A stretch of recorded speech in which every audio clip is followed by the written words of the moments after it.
دنوں تک روئے. اللہ کرے امتی بھی کبھی کبھی حضور کی یاد میں روئے. ایک تو یہ ہماری محفلیں ہیں نا جن میں مجبور کر دیتا ہے خطیب واعظ نعت خواں، تو مجبوراً بھی سبحان اللہ کہنی پڑتی ہے.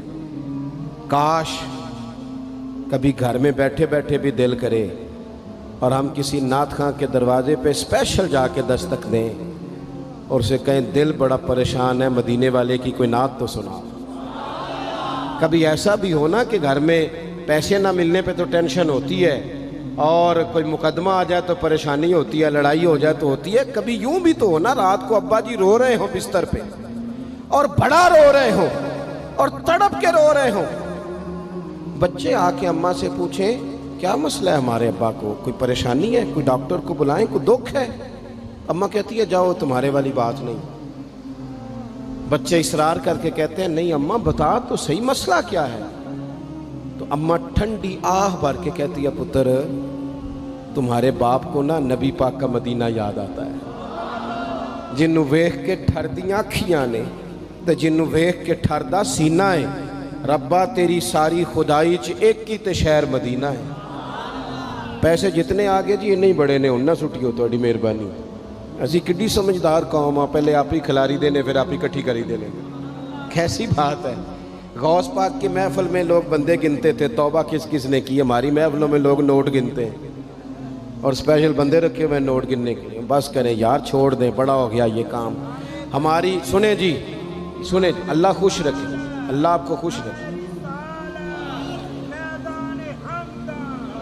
اور میرے بھائی اللہ جزاد سنیں، ہمیں جو کچھ دین نے دے دیا ہے وہ ہماری اوقات سے پہلے ہی بڑا زیادہ ہے. تو یہ نوٹ چھوڑ تو یہ تو بات ہی پیچھے رہ گئی ہے. سانو تخت ہزارے دی لوڑ کی ہے، نالے کی لگے شہر بمول دے نال اسی اپنی بال کے سیکنے ہیں.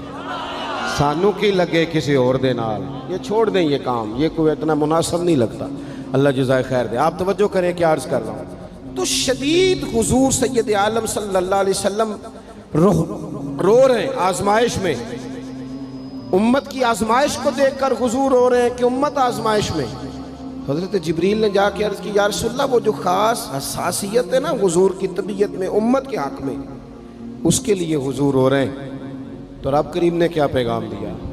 کہا کہہ دو محبوب سے جا کے وَلَسَوْفَ يُعْطِيكَ رَبُّكَ فَتَرْضَىٰ. محبوب رب آپ کو اتنا دے گا کہ آپ اپنے رب سے راضی ہو جائیں گے. راضی کیا جائے گا امت کے حق میں. اور حضور فرمانے لگے جب تک ساری امت جنت میں نہیں جائے گی میں نے راضی نہیں ہونا. حضور کا یہ رشتہ حساسیت، چونکہ ہمارے پاس تو اب ہم بعض دفعہ لگتا ہے کہ زیادہ عالم ہو گئے لوگ، تو ہماری دیواروں پر نا اسکولوں کی دیواروں پر انگریزوں کے قول بھی اب لکھے ہوئے ہیں. تو کئی دفعہ پوچھنے کو دل کرتا ہے انتظامیہ سے کہ حدیثیں ساری یاد ہو گئی ہیں بچوں کو، جو تمہیں اب قولوں کی ضرورت پڑ گئی وہ بھی غیروں کے اقوال تک تم آ گئے ہو. اس قوم کو تم نے حضور کے فرامین سارے سنا لیے. او خدا کے بندو، حضور نے تو اتنا حساس کر کے یہ رشتہ بتایا ہے کہ باریک باریک نقطے بھی سمجھائے. یہ کام نہ کرنا دوزخ میں چلے جاؤ، یہ کام کرنا تمہارا فائدہ. ایک ایک بات کھول کے بیان کی. امت کے پاس ٹائم ہی نہیں ہے حدیثیں پڑھنے کا، وقت ہی نہیں ہے. ہمارا تو مزاج بن گیا نقطے سننے سنانے کا. نقطے وہ ہمارا نقیب محفل اسٹیج پہ بھاگ کے ادھر جاتا ہے پھر بھاگ کے ادھر آ جاتا ہے. وہ کیوں لگا کہتا میں جملہ دین لگا. او خدا کے بندے تو جملہ رہن دیکھا، تو کوئی آیت دے، تو کوئی حدیث پاک پڑھ. وہ پھر وہ بعض اوقات میں تو چونکہ کمزور سا بندہ ہوں تو وہ جب 50 کو دفعہ کہتے ہیں نا تیار ہو جو جملہ دین لگا، تو ایسے لگتا ہے جملہ نہیں آئے گا، کوئی ایٹم بم بھی آئے گا. بھائی تو دے دے جو تو نے دینا. اتنا پریشان تو کس بات کا ہو گیا؟ اور پھر سارے کہہ رہے ہیں جتنے آئے نقیب نعت خواں خطیب سب کہہ رہے ہیں سارا قرآن حضور کی تعریف ہے. تو پھر پڑھنا چاہ رہا ہے تو بھی تو پڑھ، کوئی بھی نہیں رہا، کہی جا رہا ہے. اپنی زندگی کے اندر حضور نے جو ہمیں اسباق دیے، جمعے والے دن ٹائم پہ مسجد جایا کرو. مولوی نکمہ بھی ہو نا میری طرح کا، آپ وقت پہ جائیں گے تو وہ جلد تیاری شروع کر دے گا. آپ آخری 10 منٹ جاتے ہیں تو وہ کیا مولانا دیواروں کو تقریر سنائیں؟ تیاری کریں، حضور کے فرامین سنیں. اور نبی پاک صلی اللہ علیہ وسلم نے جہاں جہاں ہمیں اسباق پڑھائے ہیں وہ اس رشتے کی حساسیت کو دیکھیں. چونکہ حضور نے بڑا حساس رشتہ بنایا امت سے، تو پھر امت کے دل بھی حضور کے حق میں بڑے حساس ہیں۔ اپنے مزاج کے لحاظ سے نا نرم طبیعت کے آدمی حضرت صدیق اکبر۔ کچھ لوگ نرم ہوتے ہیں نا بیچارے، جو گیا مان لی، جو گیا مان لی، ان کو لوگ تنگ بھی بڑا کرتے ہیں۔ یہ بھی میں آپ کو بتا رہا ہوں۔ وہ جس بندے کا پتہ ہوتا ہے نا کہ جناب اس کے پاس گئے تو یہ اکثر تارے شاٹ بھی رہتی ہیں، تو وہاں ذرا جاتے بھی لوگ تھوڑی احتیاط کرتے ہیں۔ حضرت ابو بکر صدیق طبعاً نرم طبیعت کے تھے، کشادہ روئی، خندہ پیشانی مزاج کا حصہ تھا۔ وہ دیر تک صبر کرنے کے عادی تھے، لیکن ایک دن ان کے والد آئے جناب ابو قحافہ رضی اللہ تعالیٰ عنہ، بعد میں انہوں نے کلمہ پڑھا۔ وہ ایک دن حضور کی بارگاہ میں شکایت لے کے آئے۔ اب کسی اس بندے کی شکایت آ جائے نا جس کی توقع نہ ہو، جس سے توقع نہ ہو۔ کسی نے کہا تھا نا کہ تجھ سے شکوہ نہیں بے وفائی کا، پر تجھ سے امید بے تحاشا تھی۔ تیرے اوپر امیدیں بڑی تھیں، تو تو نے یہ جو کام کیا نا یہ تھوڑا عجیب لگا ہے، تجھے نہیں کرنا چاہیے تھا۔ کوئی اور کر دیتا تو چلو بات اتنی سخت نہیں تھی، تجھے نہیں کرنی چاہیے تھی، تیری بنتی نہیں تھی۔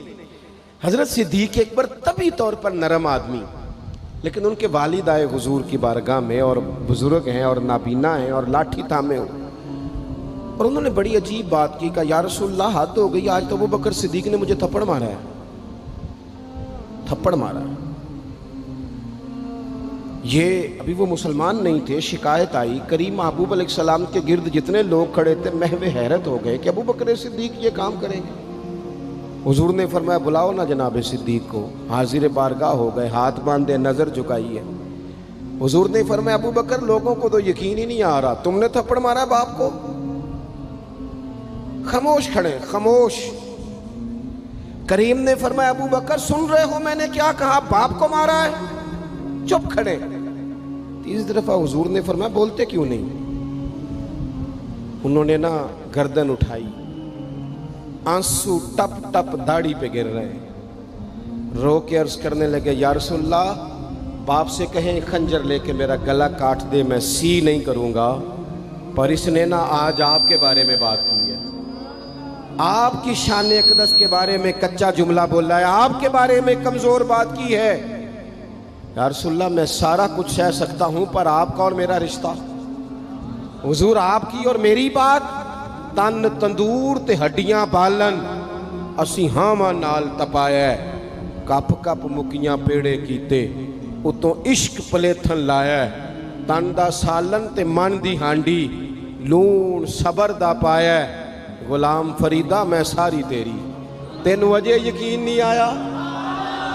فرمانے لگے، عرض کرنے لگے یا رسول اللہ صلی اللہ علیہ وسلم انہوں نے آپ کے بارے میں بات کی ہے، شکر کرے میرے ہاتھ میں تلوار نہیں تھی، ورنہ میں باپ کا سر کاٹ دیتا، اس لیے کہ ہر چیز برداشت ہے، محبوب کی شان کے بارے میں کوئی بات کرے یہ امت کو برداشت نہیں ہوتی، ہم یہ کیسے قبول کریں، کیسے اس بات کو قبول کریں؟ عزیز بھائی اس رشتے میں حساسیت، آپ دیکھیں صحابہ نا اس حساسیت، اور صرف ناموس رسالت کے مسئلے میں نہیں، ہر مسئلے میں وہ حضور کے حق میں حساس